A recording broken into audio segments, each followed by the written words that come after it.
Afición Deportiva llega a ustedes gracias a Mastros Joyería.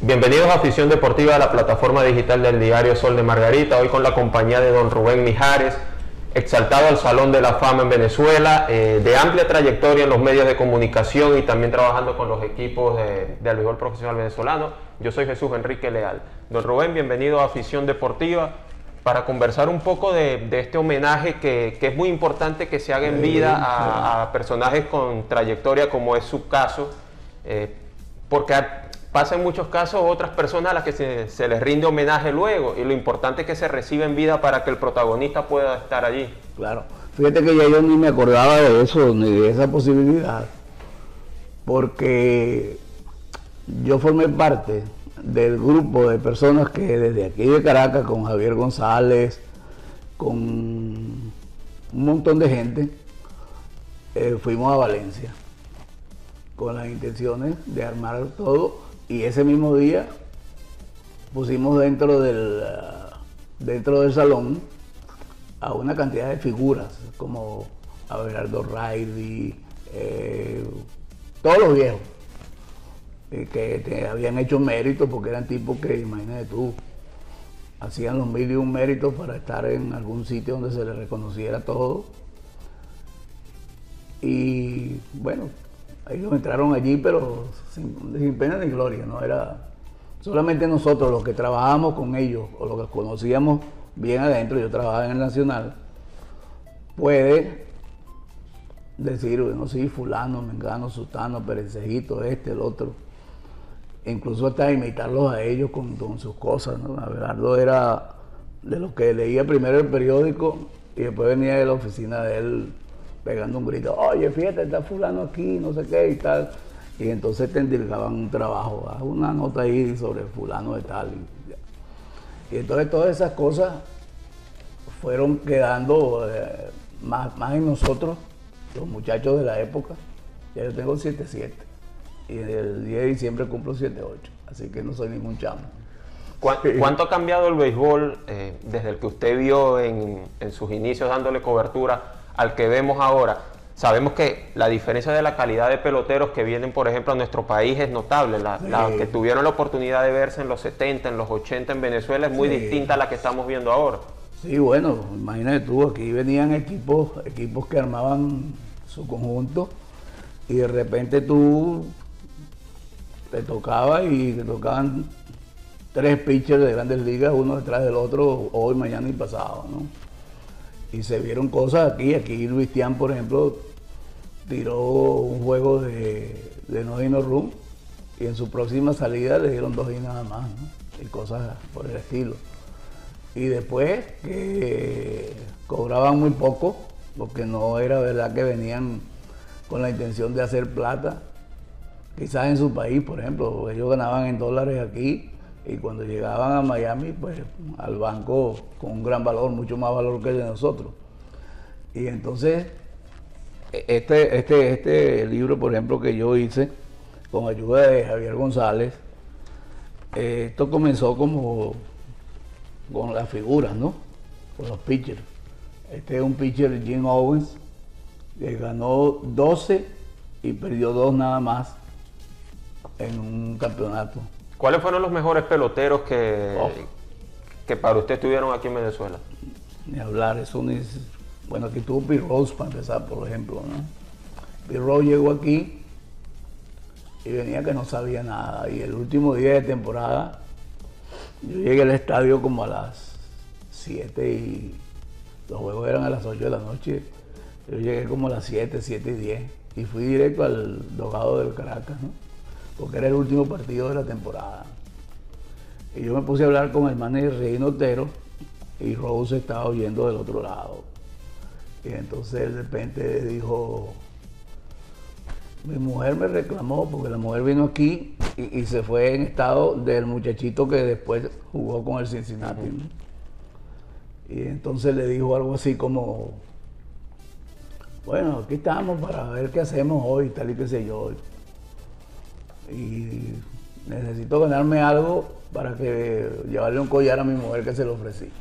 Él había venido en un avión de una línea que se llama United Airlines, que tocaba en Curazao. O sea que él salió de aquí de Caracas, de Maiquetía, a Curazao, por ahí en esa zona, y ahí cogió su avión para ir a los Estados Unidos, ¿no? Y se compró, me dijo él que se había comprado, tengo una gran amistad con él, ¿no? Y bueno, era un pelotero que se moría por jugar a la pelota y de la manera que lo hacía. Y cuando después llegaron las sanciones con él, de todas maneras yo mantuve una gran... Y él vino 3 veces más aquí a Venezuela. Venía al Tamanaco y entonces yo era que lo ayudaba. Lo primero que preguntaba era que Rubén Mijares dónde estaban, ¿no? Y entonces bueno, yo iba por ahí y vimos a muchos dando la cómica, queriéndolo dejar en mal, porque él tuvo muchos problemas, ¿no? ¿Por qué cree que cuesta tanto ahora que se vean a los peloteros figuras en Venezuela y en sí en todas las ligas del Caribe? Bueno, porque ahora los equipos que juegan en las ligas del Caribe y los que hay en las grandes ligas son el doble de lo que eran antes, ¿no? Tú llegas y te pones a analizar cuáles son los equipos de grandes ligas y te encuentras con equipos en todas partes ahora. Antes no, antes eran 8 de la Liga Americana y 8 de la Liga Nacional. En este momento creo que hay como 24 o 26 equipos de grandes ligas. Usted le dio también cobertura en el propio sitio a muchas series mundiales. ¿Qué fue lo mejor que vio a nivel de series mundiales? ¿Es cierto esa de que la de Rojos y Medias Rojas es la mejor de la historia? ¿O vio alguna otra que se pueda calificar de mejor? Esa fue muy buena, pero es que todo dependía de la calidad de los peloteros, ¿no? O sea, cuando tú decías los Yankees, en ese momento no había sino 16 equipos de grandes ligas. En este momento tú te pones a ver cuáles son los equipos de grandes ligas y te cansa. Pero es una manera de que haya más espacio para más peloteros, hay más peloteros latinos jugando y todo eso ha hecho fuerza sobre el dinero, ¿no? Por ejemplo, tú tienes ahí ese muchachito venezolano que lleva 3 temporadas seguidas y en todas 3 ha bateado más de 200 hits. 200 hits es una cosa de hablar. Y él tiene 3 temporadas seguidas bateando más de 200 hits. Altuve. Y entonces ya tú sabes, el dinero que le dan por detrás de eso. Él firmó un contrato de 1 año. Le ofrecieron uno de 3 y le dijo que no, que uno solo. Entonces bateó 230 y pico de hits en esta. Y ya, y cuando vayan a sentarse a hablar con el agente de él, porque él no le puede dejar eso a su sola conciencia, porque entonces lo van a engatusar todo. Entonces el agente se sienta ahí a escuchar qué le ofrecen al muchacho, ¿no? Entonces él bateó 245 hits creo que en la temporada anterior y en esta 238, una cosa así.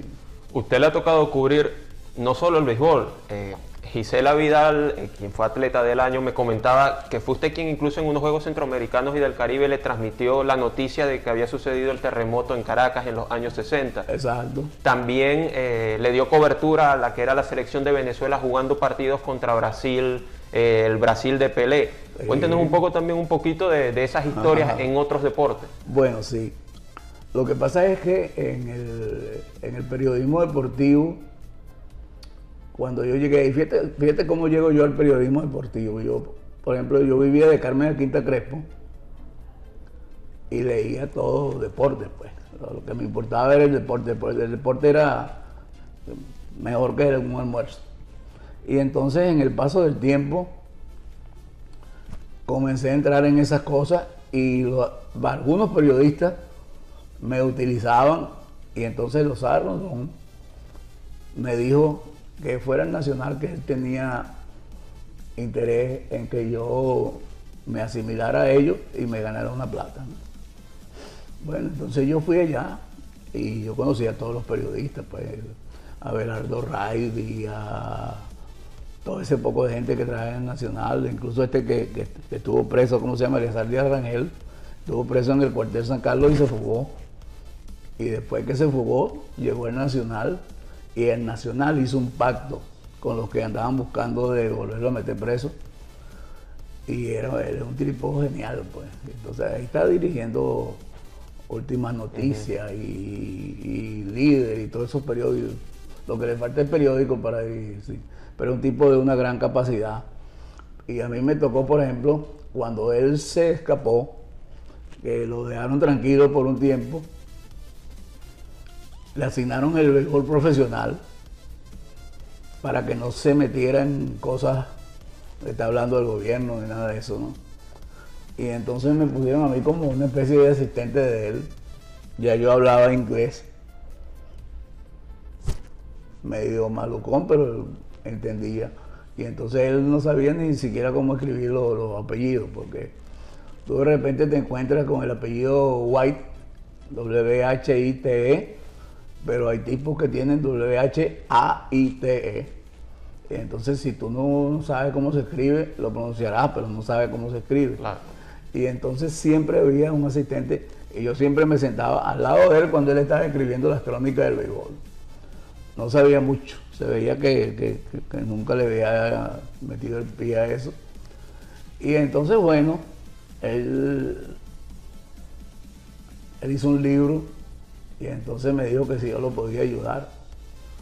Y entonces yo trabajé más que los 3 que hicieron el libro, pero no me dieron a mí todo el crédito, ¿no?, de eso, porque yo era el que revisaba todo lo que ellos escribían, ¿no? Pero era así, pues, porque para mí era más importante eso, de estar metido ahí en el Nacional. Me tocó, por ejemplo, algo que fue una cosa de esas que son, no tiene idea de cuánto puede valer. Cuando inauguraron el Hotel Macuto Sheraton, Jackie Robinson vino de Nueva York ahí a Caracas, ¿no? Entonces yo estaba en mi casa y Lozada Rondón tenía muchos conocidos por la zona de la calle. Yo vivía en una vecindad, una broma de 13 habitaciones, 13 cuartos. Y entonces él llegó, yo lo atendí, porque cuando eso apenas si había la escalerita que te bajaba del avión, no había nada de eso, de esas mecánicas que te llevan ni nada de eso. Bueno, y entonces de repente yo venía hablando con él desde el avión y tenía 5 reporteros que tuvieron que ir esa noche porque era Jackie Robinson el que estaba llegando, ¿no? No era Pedro Pérez, ¿no? Entonces Robinson presentó su pasaporte, su cosa, tal y qué sé yo, y tal, y entonces él me puso la mano encima, ¿no? Y me dijo que qué iba a hacer yo. Le digo, no, yo voy para mi casa. No, no te vayas, ve conmigo para el hotel, para el Macuto Sheraton. Y entonces fui hasta allá. Entonces el tipo me invitó a cenar allá, ¿no? Yo no sabía qué pedir. Él llegó y lo primero que pidió fue una sopa bien caliente y cosas como esas, ¿no? Y entonces yo conservo todavía los originales, pero plastificados, del trabajo que yo le hice a él. A Jackie Robinson. Sí, porque cuando Lozada Rondón regresó de su servicio en Miraflores, me dice un día, ven acá, ¿y qué hablaste con el hombre? Le dije, no, de que no hablé, de todo. Porque Robinson había jugado aquí con un equipo llamado Las Estrellas Negras como en 1945, por ahí. Y entonces, bueno, él me brindó la cena y de repente me dijeron que tenía que estar con el carrito pequeño del Nacional. O sea, Lozada Rondón se fue con otros periodistas a Caracas y yo tenía que entregar el carrito en el garaje antes de las 11 de la noche. Si no, me hubiera quedado hablando con ese negro toda la madrugada, ¿no? Porque él estaba hablando un montón de cosas. No te olvides que Jackie Robinson era teniente de la aviación de la Marina y tuvo miles de líos. Tuvo un lío, por ejemplo, él se sentó una vez en un asiento que era como el asiento número 6, antes de la puerta del medio de la carrocería. Y de repente llegó un teniente coronel y le dijo que se levantara de ahí, ¿no? Era negro, ¿no? Le digo, párese de ahí, que ese puesto es mío. Me dice, no, ese puesto es mío, yo llegué primero. Y se formó un escándalo ahí y nada, y el negro no se paró. Y entonces esos fueron los primeros triunfos porque eso era lo que ellos iban haciendo, ¿no? Siempre retando y tal. Yo te puedo decir, por ejemplo, que yo llegué una vez a un pueblito que se llama Dunedin, donde los Medias Blancas tenían un campamento, ¿no? Y yo fui a preguntar en pleno noviembre por unos pitchers, ¿no? Por 2 pitchers. Y entonces llegué a un sitio y estaba un tipo que había jugado aquí, que se llamaba Sam Hairston, y había jugado con el Vargas, era catcher y tercera base y tal. Y entonces yo le pregunté, mira, Hairston, ando buscando por aquí un pitcher que pueda lanzar de abridor. Por aquí el único pitcher bueno que hay es un muchacho que tenemos nosotros AA que se llama Don Eddie. Y yo dije, no me metes ese foul. Y me fui. Entonces agarré un taxi y me fui a un sitio donde estaba, ¿cómo se llama? Un señor que trabajó aquí 19 y media temporada, que está todavía por allá por Estados Unidos. Y entonces me dijo, ¿qué haces por aquí? Le digo, ando buscando un pitcher. Si es zurdo, mejor. Y me dijo, bueno, aquí en esta liguita donde yo juego, el único pitcher bueno que hay es Don Eddie, que era el que me habían dicho por allá. El que habían recomendado. Oye, entonces me devolví y lo traje aquí por $800 mensuales. Porque el muchacho $800 era un billete, pero no hace nada en los Estados Unidos. Y cosas así, pues, por el estilo, pero claro, todo eso te lo va dando el conocimiento de las cosas. La experiencia. Sí, yo conseguí traer aquí a Don Baylor, que era el 4º bate de los Orioles de Baltimore. Y lo trajo jugando con Magallanes y como manager con Bravos también tuvo la oportunidad de traerlo. Lo traje con los Bravos. Sí. Y ahí fue el peor momento porque yo incluso después tuve que ir allá, ¿cómo se llama el sitio donde está el hotel? Esos hoteles de la playa, que están en la playa, ¿cómo se llama? El gran hotel que hay aquí, ahí en la playa. ¿Ah? Venetur. Un hotel de eso. Y lo cierto es que yo lo puse ahí. Y entonces el día que lo iba a dejar libre, tuve que ir allá a decirlo.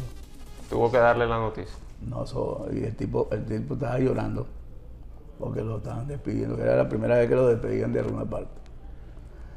Bueno, y con esas historias que nos cuenta Rubén Mijares, quien va a ser exaltado al Salón de la Fama del Béisbol Venezolano, estamos cerrando esta emisión de Afición Deportiva a través de la plataforma digital del diario Sol de Margarita.